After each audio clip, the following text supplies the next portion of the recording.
What is the mortgage pre-approval process? Hey, what's up? It's Channing. In today's video, I'm going to walk you through what it looks like to get a mortgage pre-approval.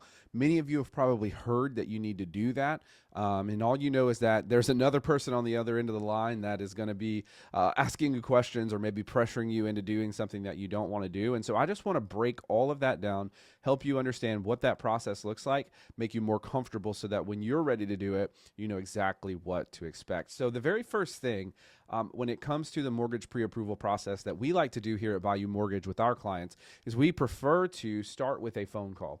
Now, I know that in the industry, it is very common. A lot of loan officers won't talk to you, won't even have a conversation with you unless you start that application, get that credit pulled, and then they'll have a conversation with you. We don't think that's the best practice here at Value Mortgage. We would rather start with the conversation, and that conversation is to just learn more about you, about what it is that you're trying to accomplish, a little more about your background, your credit, your job, right, your assets, all the things that are going to be on the application. We just like to start with a conversation with you so that we know what to expect. And a lot of times, as you're talking, we may understand that we might need an additional document, or this might be required, or it might help us to ask a different question. The whole goal of the conversation is to make sure that we put you in the best position possible to buy that house. Hey, it's Channing. Do you enjoy my videos? I'd love to work with you.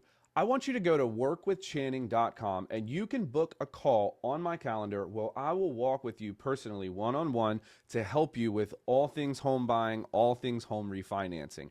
If you're in the market or you just have questions, you're not sure where to start, go to workwithchanning.com. It'll put you on my calendar and we can have a great conversation and get you on the right path to purchasing or refinancing your next home. Thanks so much. And so we'll have that conversation. And then the second phase, and this is where a lot of lenders start, is we'll have you, if you're ready, do an online application. And so that application is going to take all the information that you gave us verbally and put it down on paper. It's going to ask you your information. It's going to ask you your address, your social, your date of birth, all of those things, your employment information, how much you make. We're going to get all of that information on paper. And then we're going to pull your credit, right? That's going to be the third step. It's going to be looking at your credit reports. Now, lenders pull all three credit bureaus, unless we're doing a soft pull, which we do offer, for people that may not be ready to buy in the next month, we can do, or 2 months. We can do a soft pull just so we can get an idea of where you're at. But for everyone else, we're typically going to do a hard pull. We're going to get all three credit bureaus. We're going to use your middle score. So if you had a 680, a 675, and a 690, then we're going to use 680 as the middle score. That credit report's not only going to give us your scores, because that's not the only thing that matters. It's also going to give us what you're paying back right now, your debts, what debts maybe you haven't paid back before. Those would be called collections or past due accounts or charge off. It's going to give us the information that we need to see what's going on with your credit. The final kind of part of the pre-approval process, one where things can get slowed down if we don't stay on top of it, is that you actually have to provide documents. Now, if you're working with a lender that does not request you to give them documents, then your pre-approval is trash. You could just throw it in the garbage because they actually don't know what to expect unless you've given them documentation. And so we require documents up front because we never want to tell someone they're pre-approved and then have to tell them later, sorry, it already happens sometimes, like rarely, but it already happens sometimes. We don't want to add to that problem by saying, hey, I know we could have avoided this. You actually told me you made this, but when we got your pay stubs, it's really this, right? Or you said you had this amount when we looked at your bank statement, you deposited it all in cash yesterday. We didn't know that. We want to avoid all that. So we're going to ask you for pay stubs. We're going to ask you for W-2s. We're going to ask you for your bank statements, and maybe any other documents that it seems like might be necessary, like if you're self-employed, tax returns, right? All that stuff.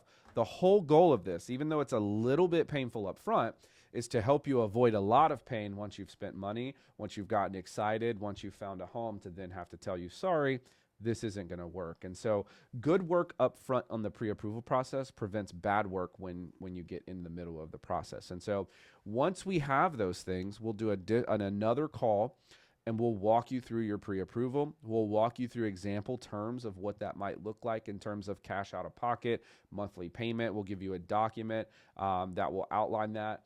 Once you find a house, we'll give you a loan estimate, but until then, you usually get a document that kind of outlines that. We'll even do a video for you where we kind of break down everything and explain what those charges are, kind of quick, but just enough so that you kind of understand what's going on. And that's kind of our pre-approval process. We want to be real transparent. We want to be real upfront with you, make sure that you kind of understand everything that you need to know. And so those are the 3 steps of our pre-approval process. And then step 4, the final step, I guess, would be to get you that pre-approval letter and get that into the hands of your realtor, so that you can actually begin to shop for those homes with confidence, make an offer, and not miss out on homes anymore. And so ultimately, the value of the pre-approval process is about peace of mind, and it's about knowing, and it's about being ready, right? You're going to know, you're going to have peace of mind that you're looking at homes that you're supposed to look at. You're going to have a general idea of how much that home's going to cost you every month, potentially what it's going to cost you out of pocket, and you're going to know.